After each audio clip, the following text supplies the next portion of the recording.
Who's the best boxer, in your opinion, right now? European. No, world. Best fighter. World. The world, yeah. I think it's... Brother, stop. I'm too happy. Yeah.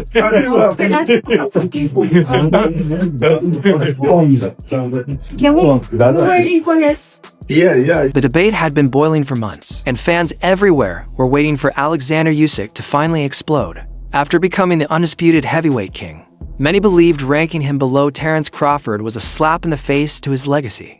But when the moment came, Usyk didn't fire back. He didn't ran. Instead, he stunned the world with a response nobody expected. Who's the best boxer, in your opinion, right now? European. No, world. Best fighter. World. In the world, yeah. I think it's Terence Crawford. Many believe it's you.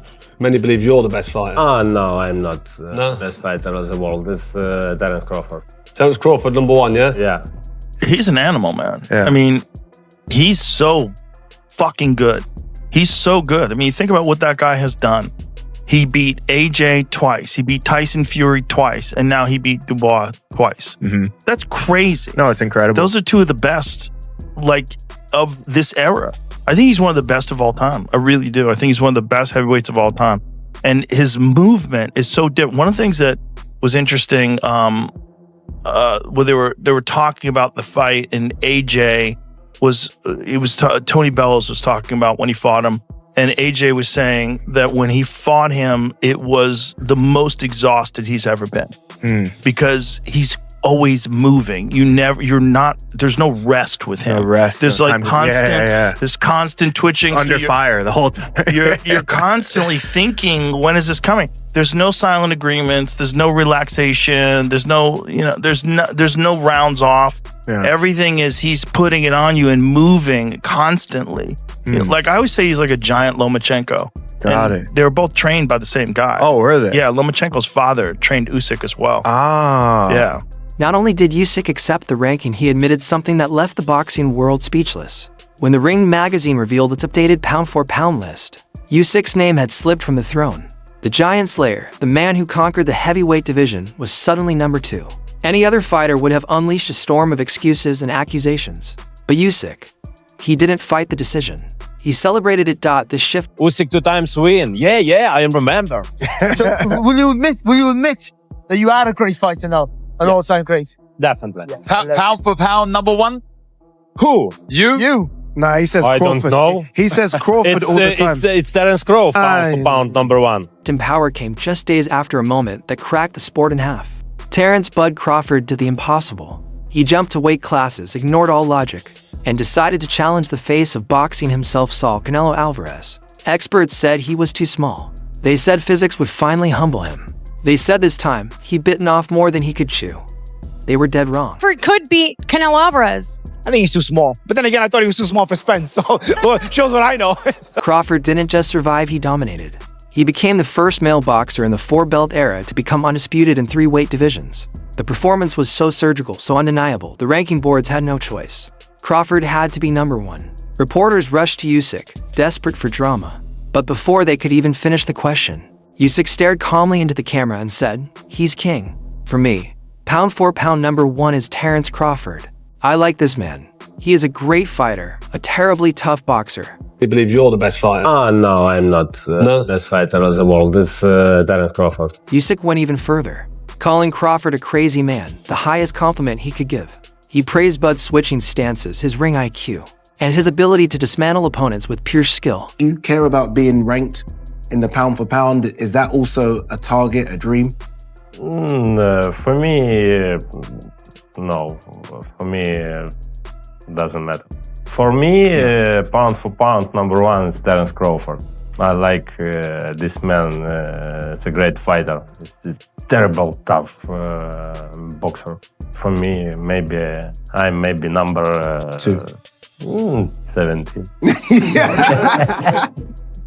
You know, you're talking about greatness. Yeah, Muhammad Ali will go down and he'll always be the greatest. But let's talk about who's the best. And Oleksandr Usyk, his name is right up there, right? You don't become a 3-time undisputed world champion, do what he's done, jump through the weight divisions, beat everyone of that era. And that performance that he put in tonight was the best Oleksandr Usyk I've actually seen. I think that you got to put him up there, man. That was phenomenal. People talking about age, you know, was he showing signs of wear and tear after the 2 Fury fights? Well, he answered all those questions. He looked young, he looked fresh, and he made a potentially difficult fight easy. Can I bring Dave in here? Yeah, obviously you're the heavyweight.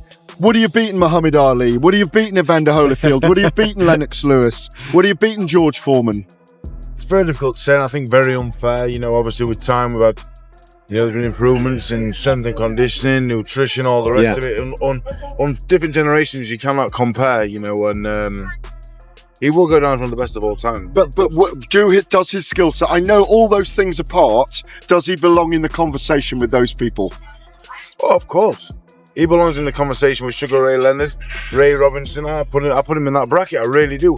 Because it's 2025 and he's still active, it's difficult to do that. When you tend to appreciate things more when they're gone. So in 20 years' time, I think people will go, Usyk was as good as Robinson, as good as Leonard, but right now it's a bit of a controversial thing to say, but I think he's in that conversation. This mutual respect isn't random.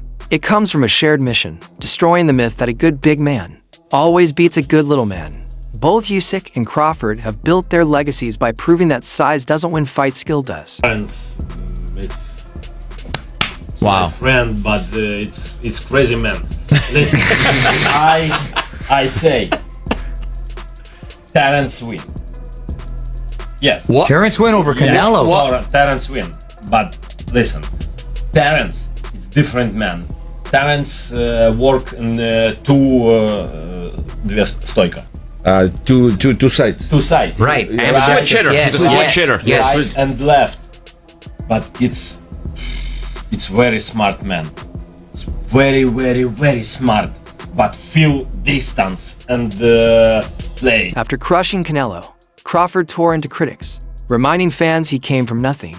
A kid from Omaha who people said had no charisma, no fan base, and no chance against giants. You know people gonna start talking about pound for pound, well, right now, greatest look, ever, all this pound stuff. for pound right now. Right now.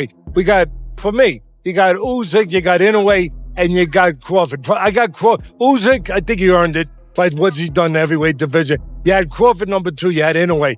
Now I got Crawford probably number 1. I mean, it's hard not to, but look, it's hard to, you know, to push aside Usyk too, with everything he's done, unifying the heavyweight title twice for the first time in 25 years, beating bigger guys on their home turf. You know, you got to give Usyk something special too. But Crawford, he's very special. Easy. 1, 2, and 3, they're right there. I know Inoue fights in the morning over in Japan, but I mean, either way, the 3 of them are merged together. You want to force me, put a gun to my head right now off of this? Yeah, Crawford. Hard to not say number 1 for Crawford. And I add one thing, from a trainer's point of view, putting my trainer's hat on, what you were talking about, you touched on it earlier. It should have been pretty obvious to Canelo's people that Crawford was going to use that reach advantage, the length advantage, and the jab. So what that means is, if I'm the trainer, the first thing I'm thinking is, what do I not want to happen? And I'll tell you what it is. I don't want to get dominated by the jab. I don't want him to control the outside with the jab. So what is the best way to nullify another guy who's got a better, longer... I get it. But what's the best way, if not to nullify it, to calm it down a little bit? Use your own jab. His victory speech wasn't just emotional, it was a direct attack on the copy and paste narratives that followed him for years. Usyk understands that struggle on a personal level. He's too humble to call himself the greatest, so he calls Crawford the GOAT instead. Usyk was never a natural heavyweight. You know, this little poor kid from Omaha, Nebraska, set his sights out to be a world champion. I had to travel all across the world to go become world champion. You know, in one night, all his dreams came true. A fighter that they say can't sell or they lose money on, and they say don't have enough personality. You know, it was a sense of me proving everybody wrong that think that I couldn't win. The bigger man always beat the smaller man. I said, everybody just listening to everybody. They just copy and pasting. And they just running with this narrative that great big man always beat the great little man. We look at all these great fighters that moved up in weight, and it was smaller guys that went into bigger divisions and beat the bigger guy. I think that people just hear things and they just run with it and they don't do their research. Many believe you're the best fighter. Oh, no, I'm not the best fighter of the world. It's Terence Crawford. Oleksandr Usyk is too humble. He called Terence Crawford the greatest. He calls it total isolation, a sacrifice he believes is necessary to reclaim the aura he lost when Usyk handed him the first defeat of his career. And that's all for today's video. If you enjoyed it, be sure to like, subscribe, and hit the bell icon so you never miss the next update. Drop your thoughts in the comments and we'll see you in the next one.